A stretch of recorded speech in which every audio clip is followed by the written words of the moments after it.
بسم الله الرحمن الرحيم، والصلاة والسلام على أشرف المرسلين سيدنا محمد عليه أفضل الصلاة والسلام. النهاردة هنعمل إيه؟ طريقة عمل إيه؟ البط. أدي بطتين وورك عشان في ناس ما بتحبش البط. وأدي إيه؟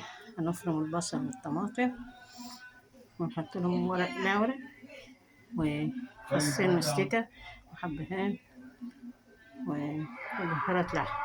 يلا بينا بقى نفرم البصل والإيه واللحمة، البصل والطماطم في صينية التوم. ده هو البصل والثوم والطماطم هنفرموهم في الإيه في الخلاط.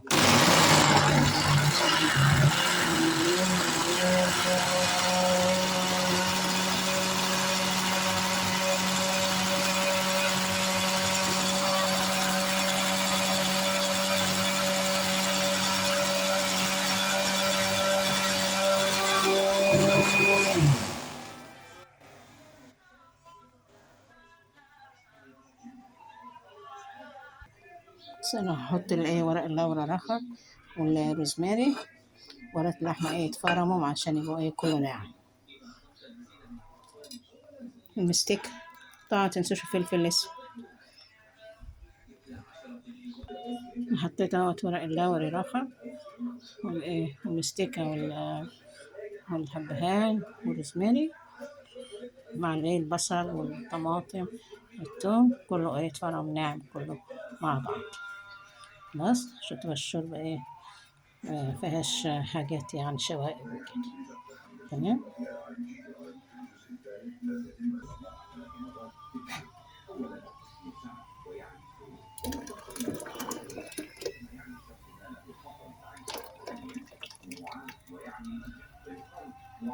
منسيش بقى طبعا هنحط الفلفل الأسود والملح، بس الملح في الإيه في الآخر قبل إيه ما في 3/4 السوا كده، عشان الملح بيمنع الإيه إن الحاجة بتستوي بسرعة.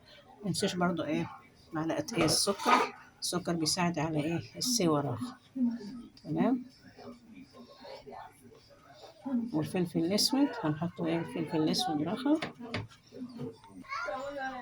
ودهوت الفلفل الأسود. انزل يا شيخ. تمام. والملح بقى ايه الاخر شويه كده اهوت. حطيت الايه تكرين البط، حطيته على جنبه وبعد كده ايه بنقلبه. خلاص. وده هنا ايه هعمل الورك اهو لوحده عشان ايه في فرد ايه بحبش يعني البط تعقد من هو صغير ولا لا، ده بياكل صراصير بياكل ارض، مع انه والله تربية بيت يعني شارية من واحدة يعني مضمونة والله. مم. واحدة بقى كده. ماما كانت خطط.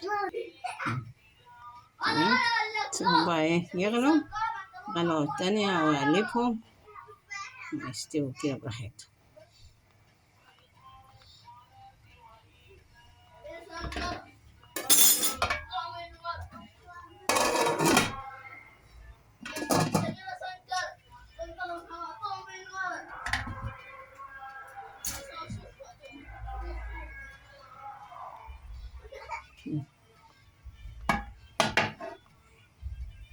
خدهم بقى ونحمروهم بالهنا والشفا على اللي ياكل. تعالوا كلوا معانا.